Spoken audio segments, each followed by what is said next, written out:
नमस्कार दोस्तों, मैं प्रेरणा शर्मा थिंक टैंक पर अपने सभी दर्शकों का स्वागत करती हूं। देवबंद में दो दिवसीय 2 दिन की जमीयत कल समाप्त हो चुकी है। वहां पर मौलाना मदनी की तरफ से एक ऐसा विवादित भाषण दिया गया जो हिंदुओं के अस्तित्व पर सवाल उठाता है कि क्या हिंदुस्तान हमारा है, क्या हमें हिंदुस्तान से चले जाना चाहिए। इस प्रकार का विवादित भाषण उनकी तरफ से दिया गया। उन्होंने बोला कि हम हर चीज़ से समझौता कर सकते हैं, लेकिन हम अपनी विचारधारा से समझौता नहीं कर सकते। अब उनकी विचारधारा क्या है, कैसी है, ये हम सभी जानते हैं। उनकी विचारधारा क्या है? 3 तलाक उनकी विचारधारा है। उनकी कौम के लोग हैं, वह अपनी फिटिंग के कपड़े तक भी नहीं आज तक बनवा पाए। उनकी विचारधारा, उन्होंने बोला हमारा खाना पीना अलग है, हमारा पहनावा अलग है, हमारी आस्थाएं अलग है, हमारी हर चीज़ अलग है।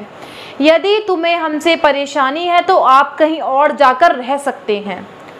उन्होंने हम भारतीयों पर ही सवाल उठा दिया कि यह हिंदुस्तान से तुम चले जाओ यदि तुम्हें हमारा मज़हब पसंद नहीं है तो। अब उनसे कोई ये सवाल करे कि कहाँ जाएं हम, ये तुम्हारा देश है कि हमारा देश है। संविधान के अनुसार यह हम सब का देश है, लेकिन आंकड़ों की बात करी जाए तो क्या साबित होता है? 1947 में देश का बंटवारा हुआ था। दो स्टेट्स बना दिए गए थे, पाकिस्तान और हिंदुस्तान। पाकिस्तान मुसलमानों के लिए था और जो हिंदुस्तान था वो हिंदुओं के लिए था। अब मदनी का जब ये भाषण सोशल मीडिया पर वायरल हुआ तो कई यूजर्स ने इसका खंडन किया, इसके खिलाफ पुरजोर विरोध किया। कई लोगों ने यह लिखा कि हम एक बार बंटवारा कर चुके हैं, हम दोबारा धर्म के आधार पर बंटवारा नहीं होने देंगे। यूजर्स ने अपना रोष दिखाया, अपना गुस्सा दिखाया। लेकिन सवाल यहाँ पर यह आता है कि इनके अगर भाषण पर थोड़ा भी ध्यान दें तो हिंदुस्तान किसका है? संवैधानिक तौर पर देखा जाए तो हिंदुस्तान हम सबका है। भारत के वासी सब एक हैं, जो हमारे संविधान की प्रस्तावना में लिखा गया है। लेकिन 1947 के जब आज़ादी के उस पूरे बेस को आधार बनाया जाए तो 1941 की सेंसस जो हुई थी, जनगणना को आधार बनाया जाए तो देश में 31 करोड़ के लगभग आबादी थी, जिसमें 29.5 करोड़ हिंदू थे और 4.5 करोड़ के लगभग मुसलमान और अन्य जो भी धर्म होता है, जिसमें कि जैन, मुसलमान ये सब आ जाते हैं, जैन, क्रिश्चियंस, इन सबको मिलाकर बना।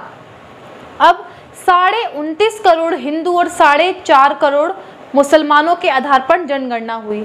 उसके बाद 1947 में किसी भी प्रकार की कोई जनगणना नहीं हुई जब देश का बंटवारा हुआ। अब यहाँ पर सबसे बड़ा सवाल है कि उस समय जब देश का बंटवारा हुआ तो यह कहकर किया गया था कि हम ये मुसलमान और हिंदू 2 अलग अलग धर्म हैं, दोनों की आस्थाएं अलग हैं, तो उन्हें एक अलग स्टेट चाहिए अपने धर्म कर्म कांडों को करने के लिए, अपने लोगों के लिए। यह उनके शब्द थे। देखा जाए तो आज जितने भी मदरसे, मस्जिद, जितने भी मुसलमानों ने अपनी इमारतें बना रखी हैं वह अवैध हैं, वो उनकी ज़मीनें नहीं हैं, क्योंकि 1947 का बंटवारा ही धर्म और मज़हब के आधार पर हुआ था। इसका पूरा प्रमाण मिलता है। 1940 में लाहौर में हुए सम्मेलन में मोहम्मद अली जिन्ना का साफ बयान था कि उन्हें 2 अलग अलग राज्य चाहिए, क्योंकि हिंदू और मुसलमान दोनों का ही मज़हब अलग है, धार्मिक आस्थाएं अलग हैं। यदि यह दोनों कौम एक साथ इकट्ठी रहेंगी तो एंड में आकर इवेंचुअली इस देश का नाश होना निश्चित है। उस समय कांग्रेस आदि सभी पार्टियां इस बंटवारे के खिलाफ थी, लेकिन मुसलमानों का दबाव था कि बंटवारा होना ही चाहिए। उस समय कोई भी इस बंटवारे के लिए राजी नहीं था, जिसके लिए कलकत्ता में इन लोगों ने 1946 में कई प्रकार के दंगे किए, जिसमें 4000 लोग घायल हुए और अन्य कितने लोग मौत के घाट उतार दिए गए। यह बंटवारा मुसलमानों की मांग थी, जिसके आधार पर यह बंटवारा किया गया था कि मुसलमानों के लिए अलग प्रदेश और हिंदुओं के लिए अलग प्रदेश। एक उदाहरण के तौर पर मैं आपको समझाऊं कि 2 भाई हैं, दोनों भाइयों में झगड़ा हुआ, दोनों ने अपने अलग अलग घर बना लिए। अब यदि कल को बड़े भाई का बेटा आकर बोलता है कि मुझे तो छोटे चाचा से अपना हिस्सा चाहिए, तो ये सरासर गलत है। यही आज देश में हो रहा है। इनका बंटवारा हो चुका था, उन्हें अलग प्रदेश मिल गया, लेकिन आज वही लोग इस हमारे देश में से भी हिस्सा मांग रहे हैं। जो सरासर गलत है। इससे यह पता लगता है कि मदनी ने इस्लामिक शिक्षा तो प्राप्त कर ली बहुत ही अच्छे से, लेकिन उन्होंने हिंदुस्तान का इतिहास नहीं पढ़ा। अरे जाइए और हिंदुस्तान का इतिहास पढ़कर आइए। आप किस बेस पर यह बात बोल सकते हैं कि जिन्हें हमारा मज़हब नहीं पसंद वो यहाँ से चला जाए? आपको अपने धर्म के बारे में भी कुछ नहीं पता। जो आप कहते हैं ना कि हमें पता है, आपको कुछ नहीं पता है। आप उन चीज़ों को अच्छा ठहराते हैं जो आपके धर्म में ऐसी बातें लिखी हैं, जिसके ऊपर आप नुपुर शर्मा जैसी बीजेपी की प्रवक्ता पर सर धड़ से अलग करने का फतवा जारी कर देते हैं, एक कत्लेआम जारी कर देते हैं, सरेआम उनको मारने की धमकियां दी जाती हैं। सिर्फ किस लिए? जो आपकी किताबों में लिखा है वो सच बोलने के लिए। क्या आपको इस चीज़ से आप अनजान हैं? और यदि आपको वो चीज़ें नहीं पसंद आ रही तो आप उन्हें अपने धर्म से निकाल कर बाहर फेंक दीजिए, यदि आप उनके खिलाफ हैं तो। यदि आपको वो चीज़ें नहीं अच्छी लग रही हैं तो आप उन चीज़ों पर कुछ करिए, उनको बाहर निकालिए या उन चीज़ों को कबूल कीजिए कि ये हमारे धार्मिक ग्रंथों में लिखी हुई है ये बात। लेकिन आप लोग ना एक्सेप्ट कर सकते हैं, आपको जो चीज़ें मिली हैं आप वो तो रख ही रहे हैं, लेकिन हमारे देश में भी ऐसी चीज़ें कर रहे हैं जो कि अविश्वसनीय हैं, और ये चीज़ें करने में आपको शर्म आनी चाहिए। अब ये जो आपका बड़ा बयान सामने आया है मदनी का, ये बहुत ही बड़ा बयान है। अरे जाइए और पहले भारत का इतिहास पढ़िए कि भारत किसका है और किसका नहीं है। अब उस समय की बात करें तो बंटवारा क्षेत्रफल और जनसंख्या के आधार पर हुआ था। इस हिसाब से पाकिस्तान को केवल 10% भाग ही मिलना चाहिए था, 10 और 90 का बंटवारा होना चाहिए था। लेकिन फिर भी हिंदुस्तान सरकार ने पाकिस्तान को जो अचल संपत्ति थी उसका 17.5 करोड़ दिया और 82.5 गया हिंदुस्तान के हक में, जिसमें कि रिजर्व, गोल्ड, स्टैंप आदि ये सब शामिल थे।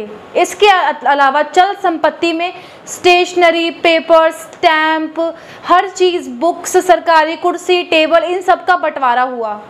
इसका जो बंटवारा था वो 10, 20 और 80 के आधार पर हुआ, 20% और 80% चल संपत्ति का। इसके अलावा जितनी भी ट्रांसपोर्टेशन थी, रेलवे थी, बस थी, उसका जनसंख्या के आधार पर जितना भी होना चाहिए उसका बंटवारा हुआ। हर चीज़ एक तरीके से जनसंख्या को देखते हुए ज़्यादा ही दी गई, पाकिस्तान की तरफ ज़्यादा ही दी गई।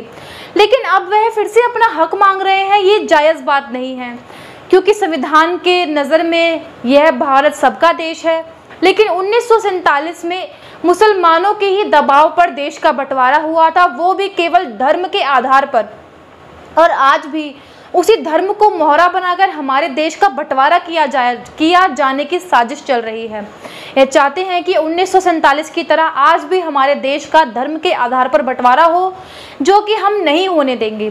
हम भारतीय संकल्प लेते हैं कि धर्म के नाम पर अपने देश को दोबारा बंटने नहीं देंगे। लेकिन 1991 की जनगणना के आधार पर 72 लाख मुसलमान भारत छोड़कर गए। उसके बाद जो बचे हुए यहीं जमकर बैठ गए, और केवल जमकर ही नहीं बैठे, हमें हमारा देश छोड़ने के लिए बोल रहे हैं। ये कान खोलकर सुन लो, जो भी लोग ये चाहते हैं, ऐसा बिल्कुल भी नहीं होगा। पहले जाइए, इतिहास पढ़िए। इस्लामिक पढ़ाई तो आपने पढ़ ली, वो भी आधी अधूरी, उसकी भी तुम्हें पूरी नॉलेज नहीं है। पहले हिंदुस्तान का इतिहास पढ़कर आइए, बंटवारा किसने मांगा था, कितना हुआ, और क्या तुम्हें तुम्हारा हक नहीं मिला। और आगे से आकर तुम ये बात कहते हो कि भारत छोड़कर चले जाओ। अरे शर्म करो, आप लोगों को शर्म आनी चाहिए ऐसी बातें करने में। आपके हक में सारी चीज़ें हुई, शुरू से ही आपके हक में सारी चीज़ें हुई, और आपने ज़बरदस्ती वह चीज़ें करवाई, और अब आप दूसरों की संपत्ति पर अपना हक जमाते हैं। आपको रहने दिया जा रहा है यहाँ पर, यह भी बहुत बड़ी बात। फिर भी सनातन धर्म की बड़प्पन देखिए, वह आपको प्रॉपर जगह दे रहे हैं। ऊपर से आप ये कहते हैं कि देश छोड़कर चले जाइए। बाकी हिंदुस्तान की जनता समझदार है, फैसला उसके हाथ में है, उसे क्या करना है क्या नहीं करना। ऐसे बयान देने वालों के खिलाफ सख्त से सख्त कार्रवाई करनी चाहिए। ज़्यादा कुछ नहीं तो युवा पीढ़ी को तो अपने स्तर पर कुछ ना कुछ करना ही चाहिए। आज की रिपोर्ट में बस इतना ही। हमें अंत तक सुनने के लिए आपका धन्यवाद। यदि हमारी जानकारी आपको पसंद आई हो तो अपने दोस्तों के साथ भी साझा करें। नमस्कार।